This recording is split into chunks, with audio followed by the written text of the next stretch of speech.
Welcome to Newport, Rhode Island, summer home of the rich and famous, and a vacation resort to more than 3.5 million visitors a year. And I'll always wish you well, my small young friend. Drop your penny down and make a wish. Drop your penny down, please make a wish.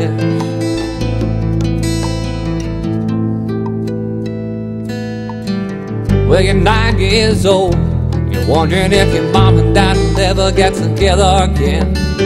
Well, you feel like running away with your 50-cent piece. I would sure them. Where you gonna go, boy, where you can only run so far? Few people appreciate that there is another reality to this beautiful city by the sea. Newport is, in fact, one of the poorest cities in the state. Low-income families from throughout the city have a varied background. Some of the people who have lived in Rhode Island for generations.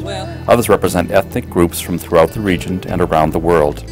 A number of them are families who have moved to Newport to work in seasonal restaurants and businesses, many speaking little or no English. And among these residents are people who are unable to read and write in their native language. For many poor people from other cultures, and for many poor American families, education is simply not a part of the family experience. These issues compound an already challenging problem in our school's efforts to succeed. Newport's Sullivan Elementary School has nearly 100% poverty rate. Cary School across town has more than 50% of its students at or below poverty levels. Many of these children have never even been to the Newport beaches that are seen in the vacation brochures. By helping these kids learn to read, we can help them to open doors of opportunity for the future. One answer for us is a volunteer program called BOLD. Books Open Life's Doors. BOLD began in September of 2003 to assist Newport students in grades kindergarten through grade 5. It is a collaboration of the Community Literacy Partnership and the Newport School District, funded by Title I No Child Left Behind and the Newport Educational Foundation. Each week, more than 50 trained BOLD volunteers meet for an hour with a 2nd or 3rd grade student.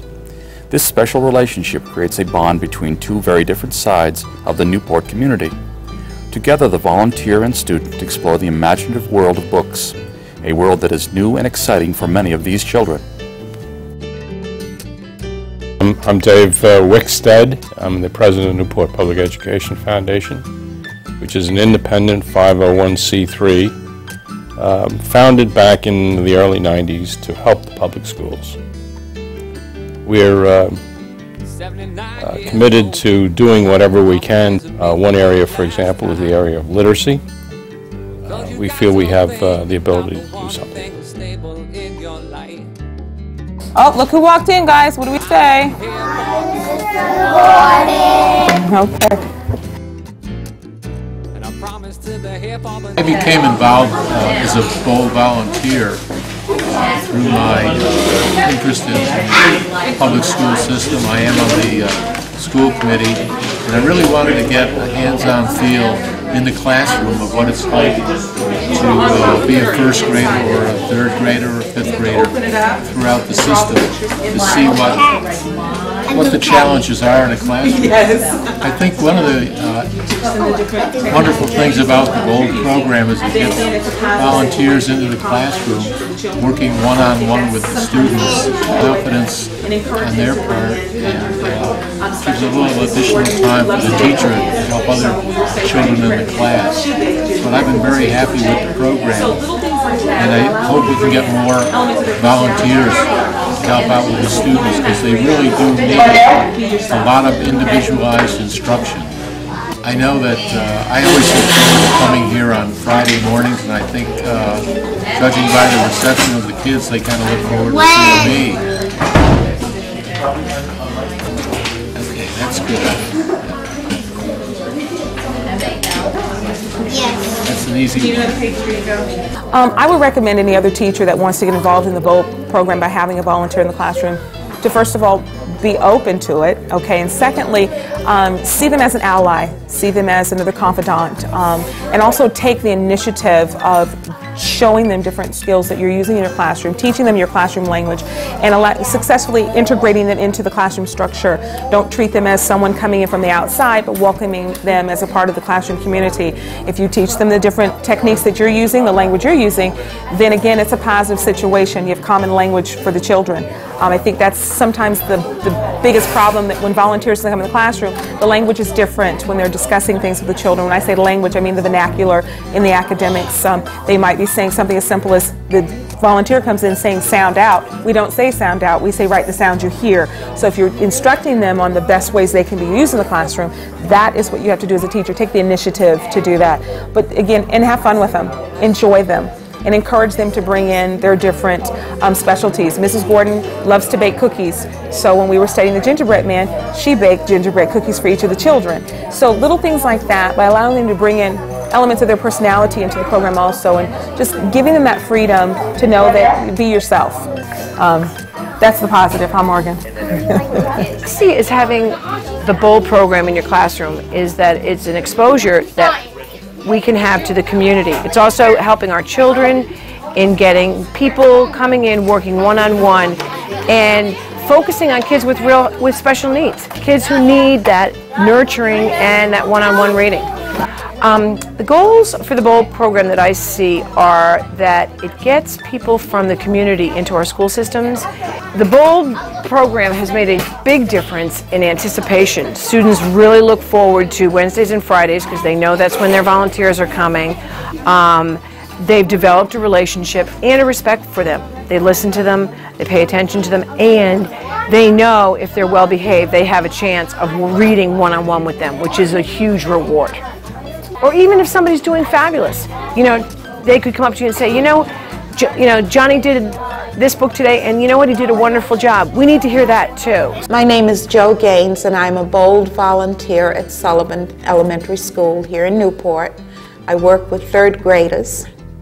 I would advise any BOLD volunteer to approach the classroom, approach the children with calm patience, because they may not immediately view you as someone who should be in their classroom. Children become very proprietary about their space, and you are a stranger coming into their space, and you have to give them time to accept you and to welcome you. It's a very distant girl who obviously did not appreciate anybody being in that classroom. And I felt the resistance, and I just left her alone. And after about 4 visits to the classroom, I was talking to the teacher, and I felt these little hands around my leg and looked down, and it was this child giving me a hug. And of course I hugged her back, and we've been great friends ever since. Carey School is located at the opposite end of Newport from Sullivan School. Like Sullivan, it too reaches out to a student population with a high poverty rate. And like Sullivan, it is a designated ESL elementary school. Carey has a significant number of ESL students from military families that come from all over the world to the Newport Naval War College. Building trust and confidence is critical to these kids in their ability to read English in a country that is truly foreign to them.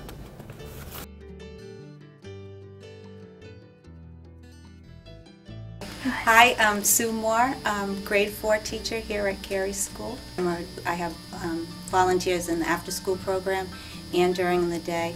So I've seen the kids made big strides with their reading. I would recommend BOLD volunteers to anyone. Teachers always complain that they have too much work to do and not enough hands to do it. And here we have trained people volunteering to help out. So I really think the kids have benefited. They've developed relationships with the St. Michael's kids and the adult volunteers. They look forward to them, having them come every week. If they're sick or they're on vacation, the kids really miss them. I'm just really thankful for everybody volunteering their time, and I think that the kids get a lot out of the volunteers, but I think the volunteers get a lot out of the kids too.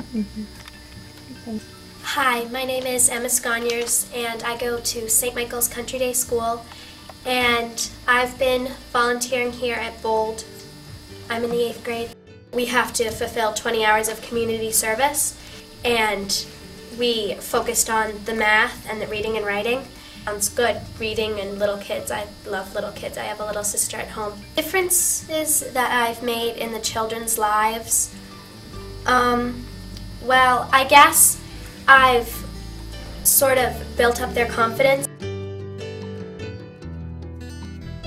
In Newport, the job of educating children is shared with organizations and individuals who understand the complex problems of teaching all kids to read. They understand the benefits not only to the students, but also to the community as a whole.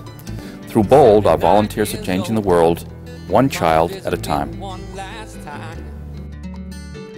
I think this program is extremely worthwhile. I would encourage everybody to do it.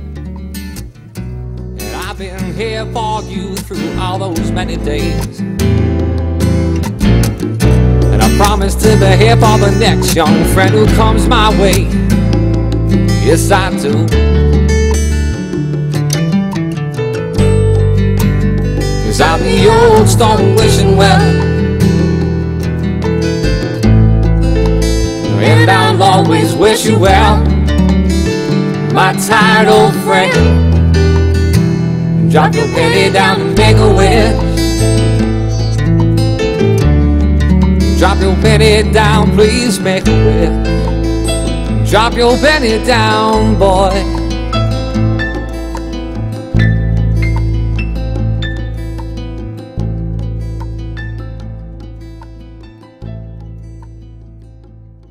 By the way, my name is Freddie.